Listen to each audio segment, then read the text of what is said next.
There are moments in life when silence feels heavier than words.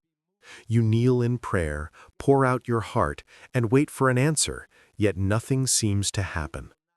Each day begins with hope, but ends in disappointment, and slowly you begin to wonder if heaven has gone quiet. Nights become longer, mornings feel colder, and doubts creep in. The silence makes you question not only your prayers, but also your worth. You start to think, maybe God doesn't see me. Maybe He has forgotten me. Maybe His promises were not really meant for me. But silence is not absence. Just because you cannot hear God does not mean He is not speaking. His silence is often the language of preparation. In the same way a teacher stays quiet while the student takes a test, God sometimes steps back so that what He has planted in you can grow stronger. Waiting is not punishment, it is training. When heaven is silent, it does not mean God has walked away. It means He is closer than ever, working in ways that eyes cannot see and ears cannot hear. Think about seeds. Before a seed can bear fruit, it must be buried in the ground, hidden from sight, surrounded by darkness. To an untrained eye, it looks like the seed is dead, but in truth, it is only beginning its greatest work. Deep in the soil, unseen roots are spreading, and life is forming. If the seed could speak, it would probably say, "I feel forgotten." But what looks like burial is actually planting. And what is planted must eventually rise again, stronger and more fruitful than before. So if you are in a season of silence right now, hold on. Do not confuse God's quietness with neglect. The silence is sacred ground. It is the soil where faith takes root, where patience matures, and where your character is being shaped for the weight of what is coming. You are not forgotten. You are being prepared. One of the most painful lies the enemy whispers into the human heart is this: God has forgotten you. He whispers it when you feel lonely, when doors close, when opportunities disappear, and when prayers seem unanswered. That voice grows louder the longer you wait, until you start to believe maybe it's true. But let me tell you with certainty, God cannot and will not forget you.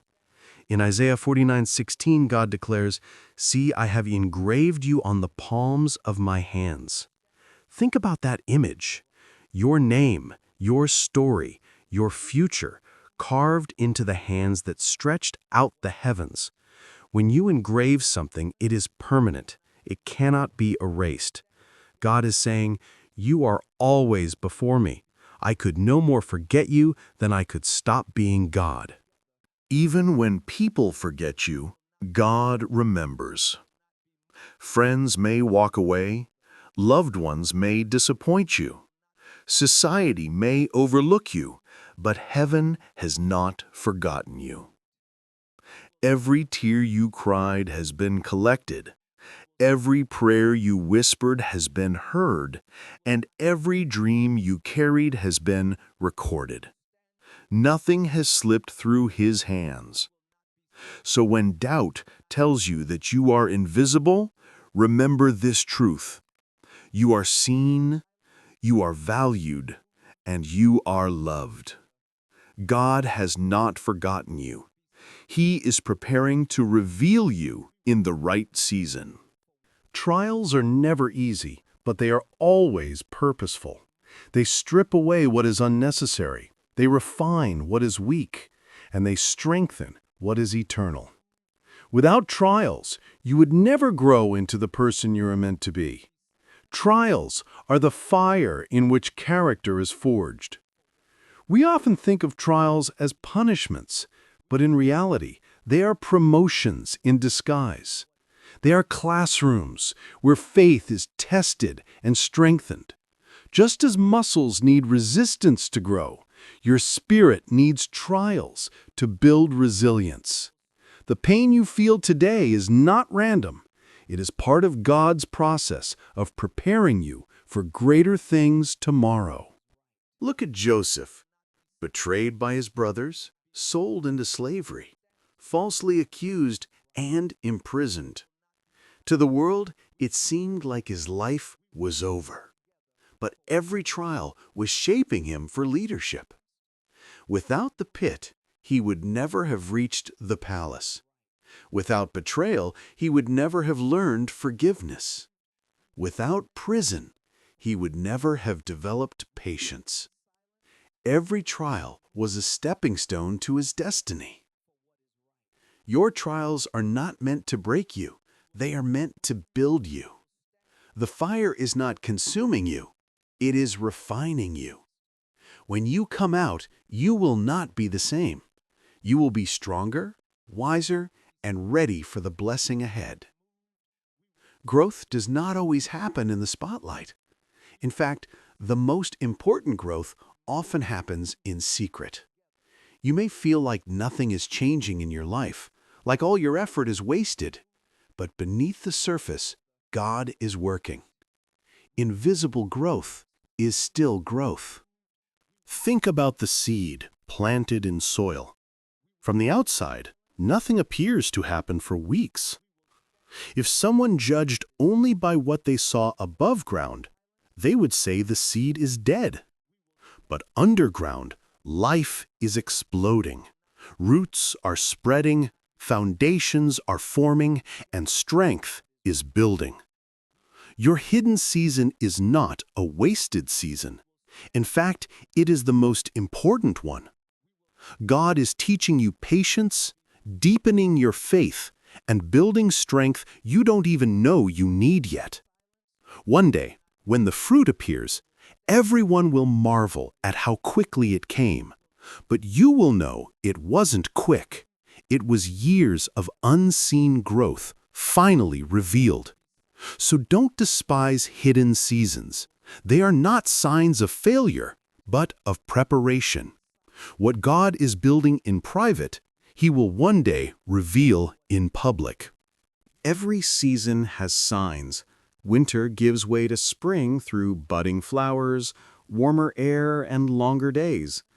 In the same way, your life reveals signs when God is about to shift your season. If you look closely, you will see them. Sometimes you feel a release from things that once held you. Old habits, old relationships, and old environments suddenly no longer fit. What once satisfied you now feels empty. This is not coincidence. It is God preparing you for change. Other times, new doors start to open. An unexpected opportunity, a sudden connection, or a new sense of hope begins to stir in your spirit. These are signals that your waiting is ending and your breakthrough is near. God is not random. He is intentional. And when your season changes, it will be undeniable. Do not ignore the signs. Pay attention to the shifts in your heart, your desires, and your circumstances. They are whispers from heaven. Get ready, because your new season is here. In the waiting, promises are your anchor. Without them, storms would sweep you away. With them, you can endure any delay. God's promises are not like human words. They are unshakable, eternal, and guaranteed. Look at Abraham. He waited decades for Isaac, yet he never let go of the promise. David waited years to become king, but he held on to the anointing spoken over his life. Hannah prayed and wept for a child, and eventually Samuel was born. None of them received their blessing instantly, but every one of them received it eventually. When God gives you a promise, treat it like a seed. Protect it, nurture it, and water it with faith. Don't let doubt choke it. Don't let impatience uproot it. Keep declaring, if God said it, He will do it. Every word spoken by God will come to pass. Heaven and earth may pass away, but His promises remain. Hold on tightly, because what He has promised you is already on its way. The hardest place to stand is the middle. The miracle hasn't arrived, but the trial hasn't ended. The beginning gave you hope, and the end promises victory, but the middle feels endless. This is where faith is tested most. In the middle, doubts scream. Questions rise. Did I hear God correctly? Did I misunderstand His plan? Am I wasting my time? These questions can drown your hope if you let them. But faith is choosing to trust God even when answers don't make sense. Faith in the middle is worshiping while you wait. It is praying even when nothing changes. It is showing up day after day with a heart that says, Lord, I still believe. This is not easy, but it is powerful. Faith in the middle proves you trust the promise, not the circumstances. The middle is where champions are made. If you can hold on in the middle, you will surely celebrate in the end. Breakthrough often comes at the moment you feel like giving up. The darkness is deepest before dawn, and the pain is sharpest before birth. That is why you must not quit. You are closer than you think. The enemy always fights hardest before your breakthrough. He knows what's coming, and he wants you to stop just before the blessing arrives. That is why your battles feel more intense now. It is not because you are abandoned. It is because you are on the edge of victory. Think of a woman in labor. The contractions are most painful just before the child is born. The suffering is unbearable, but it is also proof that new life is about to enter the world. In the same way, the pressure you feel right now may be the sign that your miracle is about to be delivered. Don't give up. Keep pressing, keep believing, and keep fighting.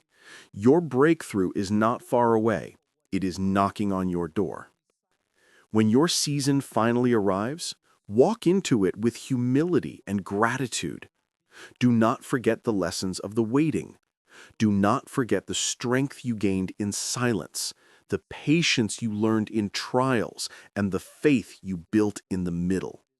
Those lessons will keep you strong when blessings come. Celebrate your breakthrough, but do not stop there. Share your story. Your testimony may be the encouragement that keeps someone else holding on. What God did for you, He can do for them. You survived not only for your sake, but for theirs. Remember this truth. God never forgot you. He was working the whole time. Every delay was divine. Every trial was preparation. Every tear was a seed of breakthrough. Now the time you prayed for has come. Step boldly into your new season. Do not hesitate. Do not doubt. Your time has arrived. God didn't forget you. Your season is here.